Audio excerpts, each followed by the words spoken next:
नमस्कार। महाभारत युग के निर्देशक श्री कृष्ण। महाभारत का युद्ध खुद ही नहीं हो गया, श्री कृष्ण ने स्वयं इसकी परिकल्पना की थी। ईश्वर के लिए जो केवल मानस कल्पना मात्र है, वही मनुष्य के लिए वास्तविक सत्य प्रतीत होता है। श्री कृष्ण महाभारत के केंद्रीय चरित्र थे। उन्होंने विभिन्न चरित्रों के माध्यम से अपनी कल्पना के अनुरूप अपना काम का निकाल लिया। श्री कृष्ण के रूप में मानव देह में परम पुरुष का आविर्भाव हुआ था। श्री कृष्ण सृष्टि चक्र के प्राण केंद्र थे। महासंभूति मानव देह धारण करके भी विश्व के केंद्र बिंदु के रूप में अपना काम कर सकते हैं। कबीर रवींद्रनाथ ने इसी भाव को जीवन देवता कहा है। श्री कृष्ण ने अपने लिए भी एक भूमिका चुन ली थी। सारे विश्व का रूपकार परम पुरुष ने स्वयं महाभारत में एक विशेष परिकल्पना की, जिससे कि मनुष्य प्रगति की दिशा में अग्रसर हो सके।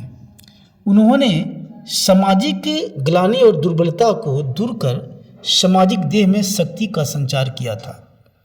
उन्होंने अर्जुन में शक्ति संपात के द्वारा उसके मानस द्वंद्व को दूर किया। जब श्री कृष्ण मातृगर्भ में थे, उस समय देवकी पहले की अपेक्षा काफ़ी दुर्बल हो गई थी, पर देवकी और वासुदेव ने कंस के दबाव के सामने घुटने नहीं टेके। श्री कृष्ण ने कारागृह के द्वार रक्षक और ब्रज में आकर नंद यशोदा में भी शक्ति और साहस भर दिया। उन्होंने दुर्योधन, सुदामा, गोपगण सबों को प्रभावित किया था। वृंदावन के गोपगण कृष्ण को बहुत प्यार करते थे। वे कृष्ण के इतने अंतरंग सखा थे कि वे उनकी महिमा जानते ही नहीं थे। वे श्री कृष्ण को ब्रह्मचक्र का नियामक प्राण पुरुषोत्तम कैसे मानते? वे उन्हें अपना अभिन्न बंधु समझते थे। वे क्या जाने कि विश्व सृष्टि का प्राण केंद्र भी कुछ होता है, पुरुषोत्तम तत्व भी कुछ चीज है। ये ऊंची ऊंची बातें वे गाय भैंस चराने वाले क्या समझे? वे बस इतना जानते थे कि कृष्ण कन्हैया उनका सबसे प्रियतम प्राण सखा है। वे उससे अलग नहीं रह सकते। ब्रज से अक्रूर के साथ प्रस्थान काल में वे रथ के चक्की के सामने लेट गए। वे उन्हें जाने नहीं देंगे। श्री कृष्ण के सामने अपनी योजनाएं थीं, वे अवश्य जाएंगे। गोपिका जाने नहीं देंगी। वे इतने पर समझौता करने को तैयार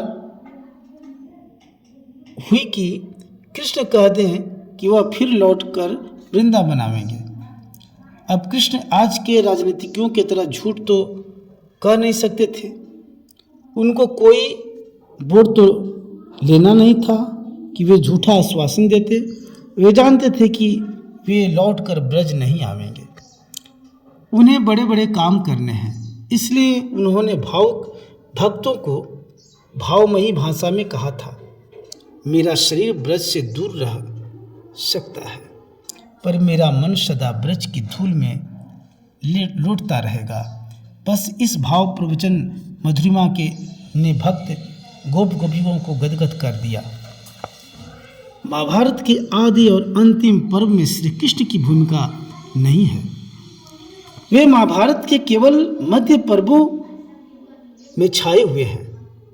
उन्होंने ऐसी अवस्थाएं उत्पन्न की थी कि सारी दुनिया के लोग उनके जीवन काल में उनकी विपुल अभ्यर्थना करते और उनके तिरोधान के बाद उनके व्यक्तित्व का सटीक मूल्यांकन कर सके।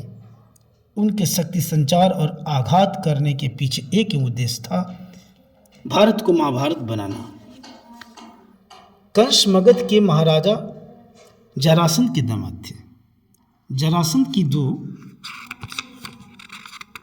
कन्याएं अस्थि और प्राप्ति के साथ उनका विवाह हुआ था। जरासंध थे बड़े पराक्रमी। वे पराजित राजाओं की हत्या करके तंत्र साधना करते थे। इस प्रकार वे एक जुल्म सितम के जरिए प्रचंड स्वेच्छाचारी शासक बनकर तानाशाही राज्य कायम करना चाहते थे। अतः जरासंध को धराधाम से विदा कर देना आवश्यक हो गया था।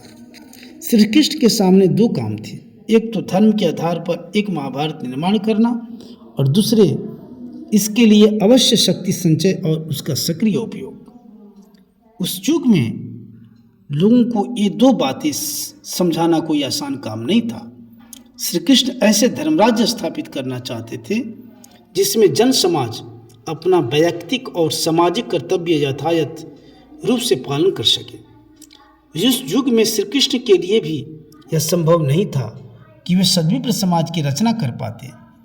मानवता की कल्याण कामना करने वाले आध्यात्मिक साधक सद्विप्र कहे जाते हैं, जिसमें व्यक्तिगत स्वार्थ नहीं हो। कभी भी ऐसे लोगों के हाथों में शासन नहीं जाने देना चाहिए जो मानवता के पुजारी न हों, स्वार्थपर हों। शासन अधिकारी उन्हीं के हाथों में देना चाहिए जो मानव जाति के निस्वार्थ सेवक हों।